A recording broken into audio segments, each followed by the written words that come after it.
Hi, I'm Cherie, cosmetic chemist, science educator, and welcome to my YouTube channel. And today's video is going to be all about the retinoid purging phase. More specifically, my survival tips, how to get through the retinoid purge. I recently went through a purging phase with adapalene, and I documented and told about my entire story on my TikTok. So if you haven't watched it already, go and watch it, because today's video is more going to be about my tips, tricks, and of course, product recommendations. And if you haven't noticed, I'm in a new studio. I've moved rooms. I know it doesn't mean much to you guys because I probably have all new followers here on YouTube, but if you know me from my TikTok channel, I have had my old studio for many years. And so yeah, please forgive me with the lighting and stuff. I'm still trying to figure it out. So my first tip and my biggest tip is, I know it's going to sound like a broken record because other people have said it, but it's true. Minimize your skincare routine. And by minimizing your skincare routine, I mean in two ways. The first way is cutting down on the number of actives that you're using in your routine. Think vitamin C, azelaic acid, niacinamide, arbutin. All of these things need to either be stripped down a lot or cut out entirely. And the second way is by minimizing the number of steps that you have in your skincare routine as well. If you love, multiple step routine, you've got an extensive skincare routine, you're going to have to dial it back a bit. And the logic behind it is pretty self-explanatory. If you think about it, you are going to go through the most sensitive part of your entire retinoid journey when you're purging. Not everybody purges, but a lot of people do, especially if you're starting on, say for example, a prescription retinoid for the first time. You're probably likely going to purge. And during that purging phase, you're going to experience an increased amount of breakouts. Your skin is going to be more sensitive, and you're most likely going to experience the unwanted sort of negative side effects that retinoids have, which is going to be flakiness, dryness, irritation, sensitivity, and so on. When you're experiencing all of these things, your skin is going to be, let's just say, very delicate. And during this delicate phase, you really want to make sure that you are giving your skin as much TLC as possible and enough time to acclimatize to the retinoid, if you know what I mean. Like if you've never used a retinoid before and you are still using 101 actives plus your retinoid, you're more likely to experience exacerbated side effects from the retinoid. So what would a simplified skincare routine look like? Obviously it looks different to everyone, but to me, and this was my personal routine when I was using adapalene, it was in the morning I would splash my face with lukewarm water. I don't find it necessity to cleanse my face in the morning, but it's always up to you. After that, I would tone, and then I would apply my moisturizer, and then of course sunscreen. Sunscreen is really important. Please don't skip the sunscreen step. And then in my evening routine, I would cleanse. It's not a necessity for me to double cleanse. Sometimes I do, sometimes I don't, but definitely a cleanse in the evening. Then I go in with my toner. I then go in with the adapalene or the prescription retinoid or over-the-counter retinoid, whichever retinoid you're going to start using, and then finally moisturizer. And another really good reason why you should strip back on the amount of actives and simplify your skincare routine in general when you're using a prescription retinoid is if you have never used a retinoid before and you're going to most likely purge from the retinoid, you want to make sure that you're able to clearly distinguish between what is a purge and what is a potential allergic reaction. What I mean by that is when you're purging, your purge phase should last anywhere between 2 weeks to approximately a month. And if you're purging any more than, I would say, a month, so one entire skin cycle, it is likely that you may be having some sort of negative or allergic reaction to the prescription retinoid or the retinoid that you're using. If you're using lots of actives alongside your retinoid at the same time, it's going to be really hard for you to distinguish what is going on with your skin. So once you cut back on your skincare routine and it's quite literally just the prescription retinoid that you have as the only active in your routine, it's going to be so much easier for you to tell whether you're actually purging or whether you're having some sort of bad reaction to the product. And the second way that you can tell that you're purging versus you're having a bad reaction is that when you're purging, the breakouts should appear in the same areas that you were already breaking out, not in new areas of the face that you've never broken out before. So that's another tip. That's another sort of keep that in mind when you're looking at your breakouts throughout your purge. Are they occurring in the same place that you regularly break out, or are they occurring in new places? If they're occurring in new places, I would be cautious, I would be concerned, and definitely speak to your dermatologist about that. Now let's move on to my tip number 2, which is please do not skin cycle during your retinoid purging phase. Yes, I said it, I'm here, I'm against skin cycling, and I'm saying it out loud for everyone to know it's not giving what it's meant to give, okay? And while I do understand the benefits of chemical exfoliants and why people might want to reach for chemical exfoliants whilst they're purging because the breakouts are coming to the surface, but I feel that that is not the way to go about it. Your skin is going to be extremely fragile. Just think of it as it's going to be in the most fragile state that you're ever going to have with the retinoid that you're using. When your skin is in this fragile state, everything's up in the air, it's dry, it's red, it's flaky, it's irritated, it's sensitive. The last thing you want to do is incorporate some sort of very strong chemical exfoliant like BHA or a 10% AHA and really sort of burn all that's left of your skin barrier. What makes more sense to me is that yes, we do want to support our skin during the purging phase. Yes, we have breakouts that have appeared on the surface of our skin. And yes, we should do and kind of find ways that we can help these breakouts come to the surface quicker and leave as soon as they come, right? We don't want our breakouts to be here forever. We want to get out of the purging phase. There are alternative ways that you can go about exfoliating your skin, but more so encouraging your skin's natural rate of exfoliation rather than inducing an exfoliation of your skin, which will help your skin throughout the purging phase. And I've already spoken about this on my TikTok, but I'm going to go into more different various ways that you can encourage your skin to support its natural exfoliation rate whilst you're purging, which is a lot safer and a lot gentler than chemical exfoliants like AHAs and BHAs. So the first way is by incorporating some sort of enzymatic exfoliant in your skincare routine. And these enzymatic exfoliants are very, very different from their mechanism of action to chemical exfoliation. Like AHAs, their pathway is a little bit confusing and it's not quite clear, but the general consensus is that AHAs will sort of induce cell death or apoptosis.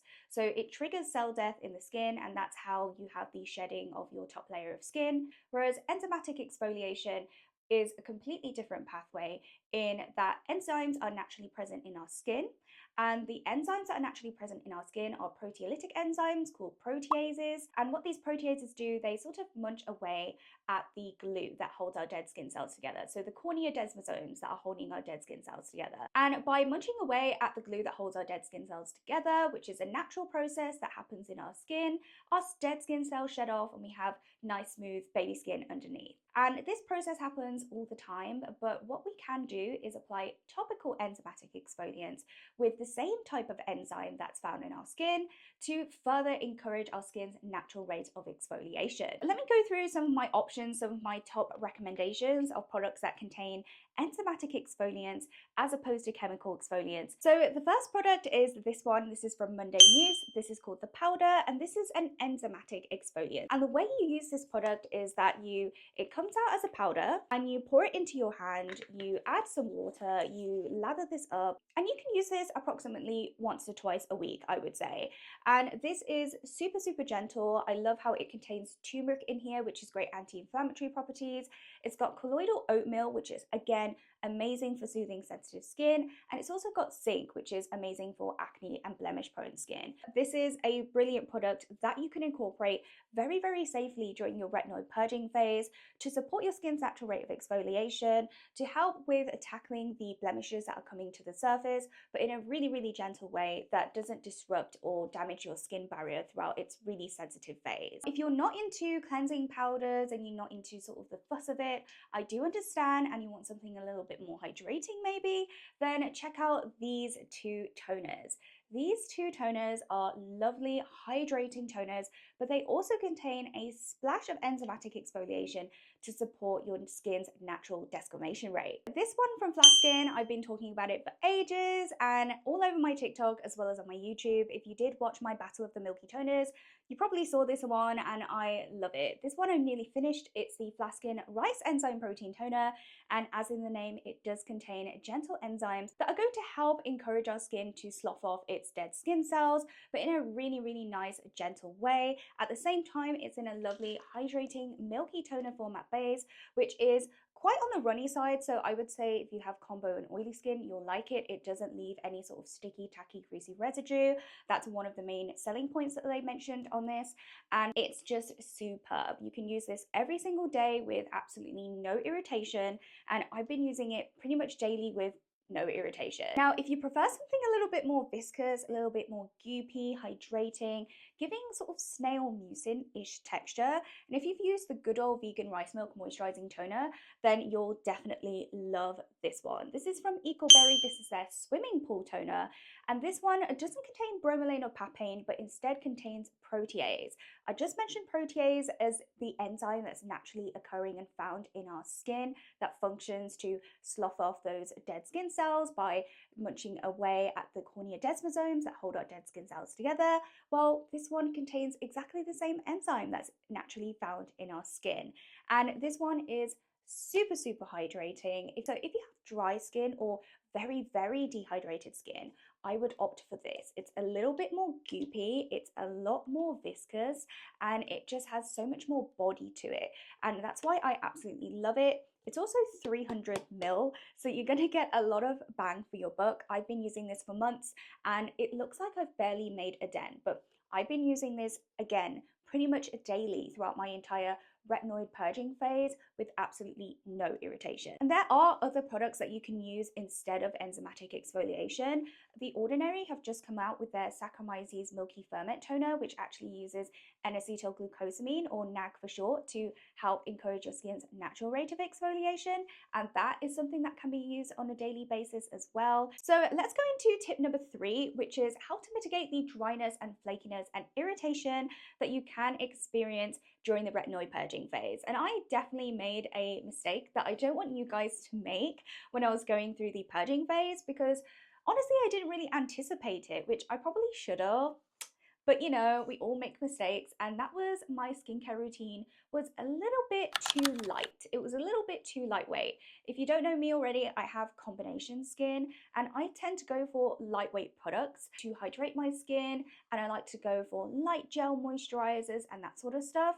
But when you're using your retinoid, you're most likely going to experience a little bit of dryness or flakiness, and I had both. I'm going to insert the clip of what happened to my skin, and I had to switch up my routine to accommodate the fact that my skin was getting drier. So as for cleansers, I would say reach for a more hydrating cleanser, not the cleansers that leave your skin feeling squeaky clean, but the ones that leave a slightly more moisturizing film and barrier to your skin. And one of them that I absolutely love is this one from Krave Beauty. This is the Matcha Hemp Hydrating Cleanser, and this one has lovely ingredients that are going to help hydrate and nourish your skin. So it's got obviously the matcha for antioxidant benefits, the green tea, but it's also got hemp seed oil, which is going to slightly nourish and moisturize the skin. It's got natural antibacterial properties. It's got glycerin really high up in the formula, so it's going to hydrate your skin. It's a great humectant, and it's just going to leave a really soft, nourishing feel to your skin after your cleanse, and it's going to make all the difference. Like when you pick the right cleanser in your skincare routine, the rest of your skincare routine does fall in place. So picking the right cleanser is really important. I would recommend this for all skin types from dry to oily. However, if you have particularly dry skin, I would say go for a milky or creamy type of cleanser instead. Now, if you're more on the oily side, but you still want a nice refreshing cleanse, but maybe not leaving your skin just super, super soft and ultra soft and hydrated to a point where you feel like it's ever so slightly moisturized, I know the feeling that there is like a balance, then check out this one from OneSkin. This is the OneSkin Prep Facial Cleanser, and I was using this pretty much almost religiously. I loved how this gave a refreshing cleanse, a nice hydrated feel to my skin, but it wasn't as cushiony as the Krave Beauty one. And as for supporting ingredients, this one has arnica, which has got anti-inflammatory properties. It's got prickly pear seed extract as well. It's got Japanese honeysuckle, and it even has a touch of niacinamide, which I think is not too bad because it's in a wash-off product, and it's just going to help again with regulating sebum production production for those who have slightly oilier skin. Now, as for toners, again, it depends on your skin type. Because I've got more combo skin, I like to go for a hydrating toner. And if you have drier skin, definitely reach for a milky toner, because a milky toner, similar to milky cleansers, they have more emollients and nourishing ingredients like oils that are going to help replenish the skin barrier and replenish any dryness, and that's what you want to incorporate. However, if you've got a more oily or combo skin type like me, the toners that I recommended before, so that would be the Flaskin toner, which is like a milky but watery one, or the Eqqualberry toner, which is watery but very viscous and goopy. Those are the kind of toners that I would reach for. And of course, they have the added touch of extra enzymatic exfoliation, which I think was just a brilliant addition. And as for moisturizers, I would say steer away from the lighter gels and gel cream formulas. I know if you love it like me, it's going to be hard, but it's definitely worthwhile switching to a more richer, creamier type of moisturizer. It doesn't need to be too rich, it doesn't need to be like a heavy balm, but it just has to have that cream consistency. And why?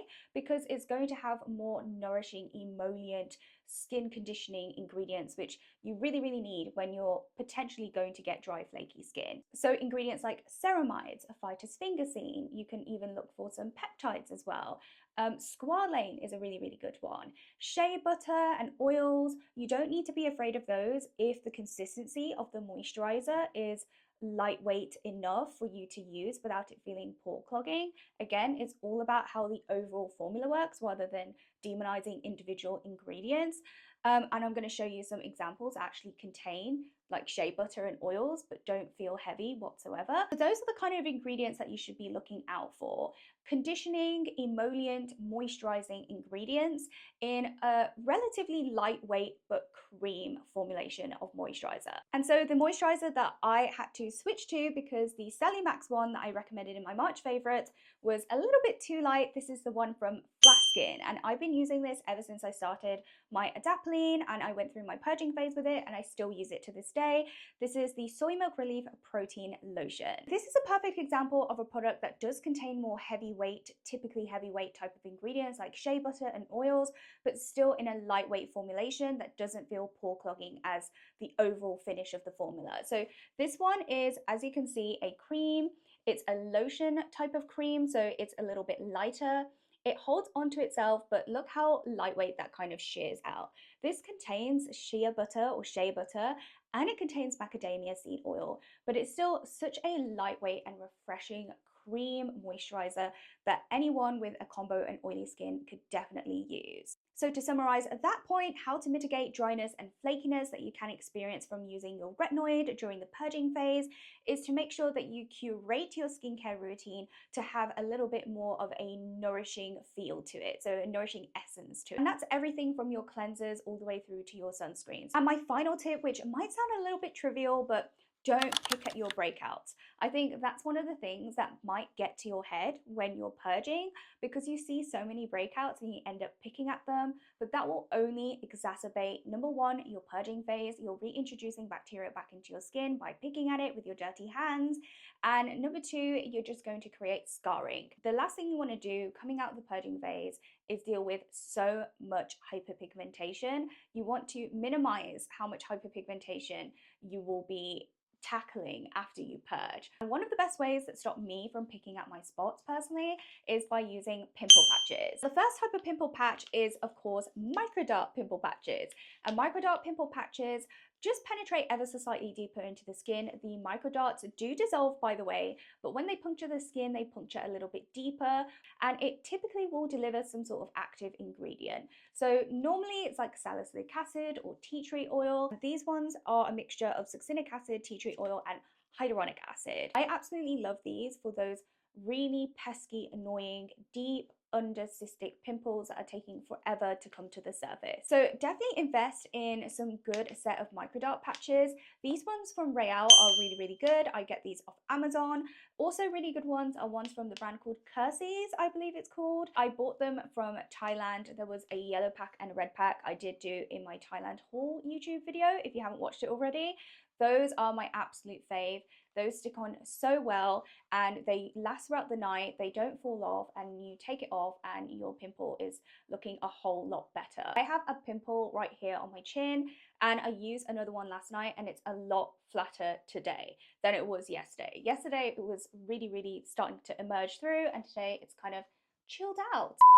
Quick interlude, I thought I'd show you guys how I apply my pimple patch on the big zit that I've got on my chin right now. So I prefer to apply it to dry skin, specifically the ones with microdots. It's much easier for it to adhere to the skin. If it's too slippery, it will just move around and you want to lock it into place. I just cleansed my skin. I went in with the Zero Zinc spray just to give my skin a little bit of hydration and let that dry, and now I'm going in with the patch. I'm just going to peel off one.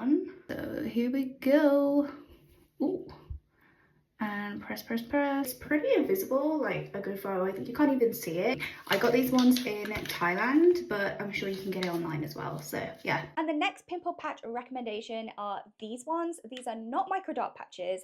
These are just standard regular pimple patches that are good for the pimples that have already come to the surface, and typically the ones that you will see pus in. So these are really good.